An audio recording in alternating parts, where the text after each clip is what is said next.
guys, kembali lagi di podcast Nami. Di podcast kali ini kita akan ngebahas yang lagi relate banget nih sama kita semua, yaitu patah semangat. Di sini aku Deswita, aku Miska. Kakak kalau gagal merasa patah semangat gak? Apa sih solusinya? Enggak kok. Solusinya itu yang terpenting jangan gampang nyerah, terus selalu berusaha aja sih kak. Ngomong-ngomong, boleh nggak kak ceritain pengalamannya? Boleh diceritain nih kak? Boleh banget.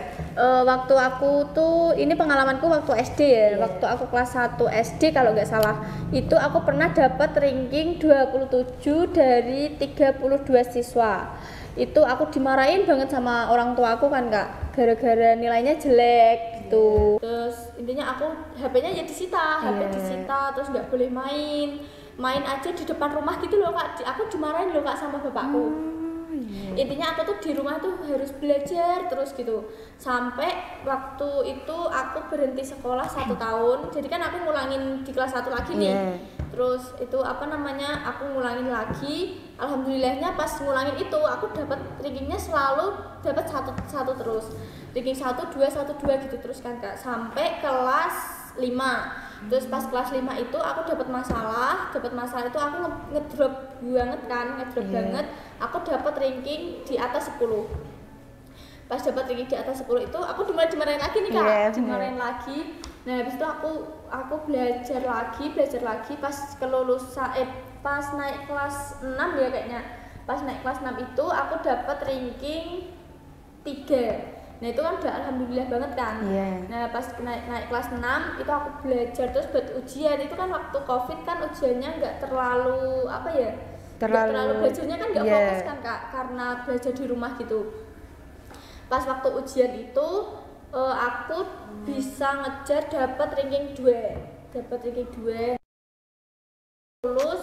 Nyari SMP itu aku nyari di mana-mana itu kan gara-gara zona itu kan aku udah nggak bisa sekolah di SMP impianku. Itu aku patah semangat lagi. Terus aku coba itu lewat jalur prestasi. Alhamdulillahnya keterima gara-gara prestasiku itu kan. Terus ya itu aku jadi dibanggain sama orang tuaku, dapat dukungan lagi. Kalau dulu kan dimarahin terus kan tiap hari, jadi tertekan banget kan. Terus habis itu bisa. Nah aku dari situ belajar kak, kalau kegagalan itu nggak harus kita itu patah semangat itu nggak harus gagal gitu loh kak. Jadi kalau semisal kita merasa gagal, kita harus berusaha, bukan malah patah semangat. Nah kalau kakaknya sendiri nih punya pengalaman nggak sih kayak gitu? Ya pernah lah ya sama, cuman itu juga aku dalam ranking ya. Kayak aku dulu pas kelas 6 kan itu covid juga lah. Pas masuk kelas 7 itu aku ya juga kayak patah semangat gitu loh, karena kan udah kayak nggak mutu pelajarannya juga. Terus kayak aku selalu dapat ranking di bawah terus. Nah kali itu aku tuh juga disita juga HP-nya, dimarahin nggak boleh main, kayak harus belajar terus. Nah akhirnya aku itu nemuin itu kan solusinya, aku belajar terus biar aku tuh bisa mencapai dan meraih itu. Dan akhirnya aku bisa, di situ aku ranking 2. Nah itu pas itu aku udah seneng banget kan lah.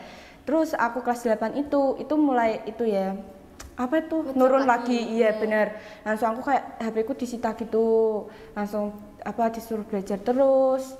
Nah akhirnya aku tetap di situ, aku tetap itu ya masih patah semangat ya, maksudnya masih di bawah banget.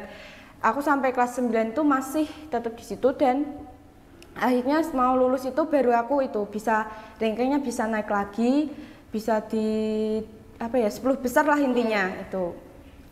Kalau menurut kakaknya tuh patah semangat tuh selalu gagal nggak sih kak? Ya kalau itu mesti gagal ya, kan pasti ada kegagalan, ada pasang surutnya juga. Jadinya jangan pantang menyerah aja, harus melewatinya juga gitu. Terus ngomong-ngomong tentang kegagalan sama patah semangat nih, ya apa sih faktor-faktor yang bisa menyebabkan patah semangat itu? Itu karena kita nggak punya tempat cerita bener, cerita terus, aja terus kayak gara-gara kita terlalu keras, dikengkang terus gitu loh. aslinya tekanan dari orang-orang sekitar itu ngaruh banget loh Bener loh. sama semangat kita. Iya, bener. Misal kita udah belajar terus menerus tapi tetap dimarahin, dipaksa. Kayak disangin-sangin Iya. gitu ya sama anak orang gitu Dipaksa kan. gitu pasti kita langsung semangatnya langsung turun. Ah, aku udah berusaha tapi kok masih dibanding-bandingin, Iya, masih bener. dimarahin gitu kan Kak. Iya, bener. Terus kesehatan mental itu juga ngaruh banget sama patah semangat kita. Jadi kalau misal mental kita nggak bagus itu pasti semangat kita juga nggak bagus. Kalau menurut kakaknya nih, apa sih solusi buat orang-orang yang lagi patah semangat itu? Nah, itu istirahat yang cukup, makan makanan yang bergizi, dan jalan-jalan juga boleh. Ya kayak nongki-nongki Iya, gitu bener. ya Kak, buat ngilangin stres, kayak healing ke pantai kayak apa-apa, kayak kita itu harus yang penting tuh kita harus punya tempat curhat. Tempat ngadu ya, Iya, cerita. kalian nulis-nulis di jurnal, di buku gitu buat curhat isi hati kalian juga nggak apa-apa. Yang penting kita itu bisa Merasa jangan nyaman juga. dipendem sendiri gitu. Nah, kalian yang lagi ngalamin patah semangat nih ya, jangan sampai berhenti untuk berusaha terus. Yang penting itu sih, terus jaga kesehatan mental kalian. Fisik juga, ya, bener. kesehatan mental, kesehatan badan. Fisik juga ya. Fisik ngaruh banget. Itu aja podcast kita kali ini. Semoga kalian bisa keluar dari patah semangat tersebut. Sampai ketemu di podcast selanjutnya. Bye.